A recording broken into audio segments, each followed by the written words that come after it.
The Hall of Convergence floated at the dead center of neutral space, a colossal ring of alien alloys and ancient technologies fused together by a dozen civilizations. Its walls were layered with null fields, temporal stabilizers, and starquake dampeners, systems meant to endure the death of suns. Yet despite all its strength, fear saturated the air. At the heart of the chamber lay Varkir the Annihilator. The dragon's massive body stretched nearly the length of the hall, coiled but restrained by shimmering gravitic chains that bent light and space around them. Each slow breath caused the floor to vibrate. His obsidian scales glowed faintly, still radiating heat from recent destruction. Entire fleets reduced to drifting ash only hours ago. Scars etched across his hide told stories of weapons long forgotten, failed attempts by empires that no longer existed. This was not a beast. This was a galactic extinction event given form. Alien delegates from dozens of species remained pressed against the outer ring of the chamber. Chitinous limbs quivered, bioluminescent skins dimmed instinctively. Those with multiple eyes kept them all fixed on the dragon, terrified to blink. A low, rasping hiss cut through the silence. "This creature cannot be reasoned with," spat the Keln ambassador, its serrated mandibles clicking in agitation. "It does not negotiate. It consumes." A tall avian delegate stepped back, wings trembling. "It wiped out our homeworld in a single breath," the being croaked. 3 billion lives gone before our shields even registered impact." The chamber filled with fearful murmurs. Ancient grudges, fresh grief, and raw terror bled together into one shared truth. Varkir could not be allowed to live. Then the impossible happened. The sealed doors at the far end of the hall opened. Not with a blast, not with armed escorts, just a soft mechanical hiss. Every eye turned. A human child stepped into the chamber.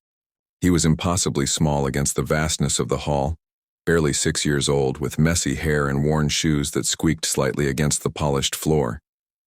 In his arms he held a faded stuffed animal, one ear hanging loose from years of love. His name was Ethan. For half a second the chamber was silent. Then the alarms erupted. Crimson lights flooded the hall as threat indicators spiked beyond maximum values. Defensive systems screamed warnings in a dozen languages. "Remove the human!" an insectoid delegate shrieked. "Are they insane?" another cried. "Get the child out before it notices him." Security forces froze, caught between protocol and terror. No one dared move too fast, no one dared move at all. But Ethan didn't cry. He didn't scream. He simply looked, his wide, curious eyes locked onto the massive dragon at the center of the hall. Not with fear, but with something dangerously unfamiliar. Concern.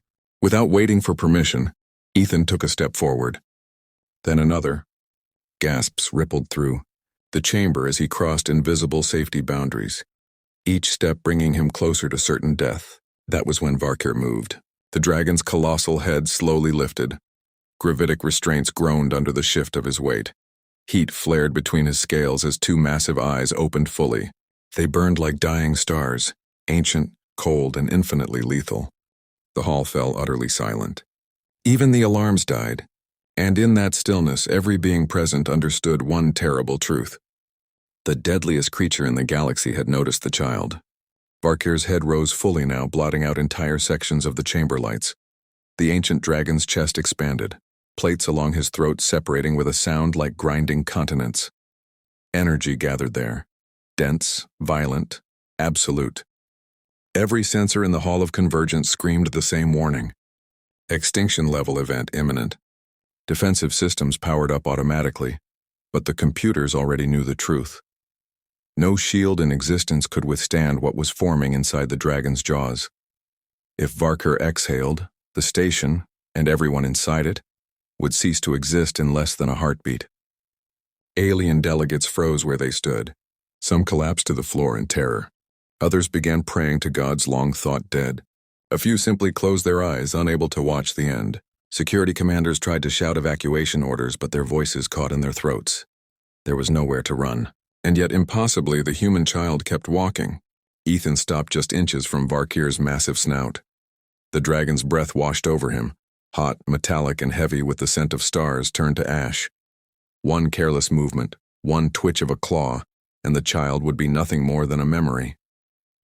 Ethan tilted his head, studying the vast, burning eyes before him. "You look sad," he said quietly.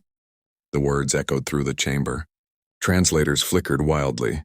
Several emitted sharp error tones. Sad? The concept did not compute. Dragons like Varkr were engineered, bred for annihilation.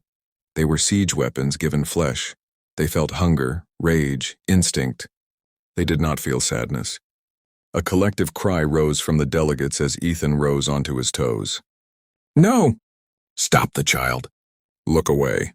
Too late. With a gentleness that felt obscene in the presence of such power, Ethan leaned forward and kissed the dragon's scaled forehead, right between the glowing ridges of ancient armor.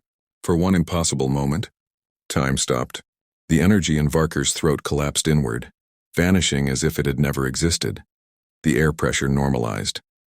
Alarms cut out mid-scream. Gravitic restraints shattered with sharp cracks of distorted space. But no attack followed. Instead, Varkr exhaled. Not a blast, not a roar, a slow, trembling breath. The dragon's massive head lowered, carefully, reverently, until it rested on the cold floor before the child. The movement shook the hall, yet nothing broke. Then a voice filled every mind in the chamber, not sound but presence, ancient, vast, and unbearably weary. "Little human, no one has ever touched me without fear." Ethan smiled up at the dragon, completely unafraid. "My mom says scary things are usually just lonely." The words struck harder than any weapon ever had. Silence consumed the hall of convergence. The alien delegates stared, their understanding of the universe unraveling before their eyes. A creature that had shattered empires, undone by a child's compassion. In that moment, they learned the truth they had never considered.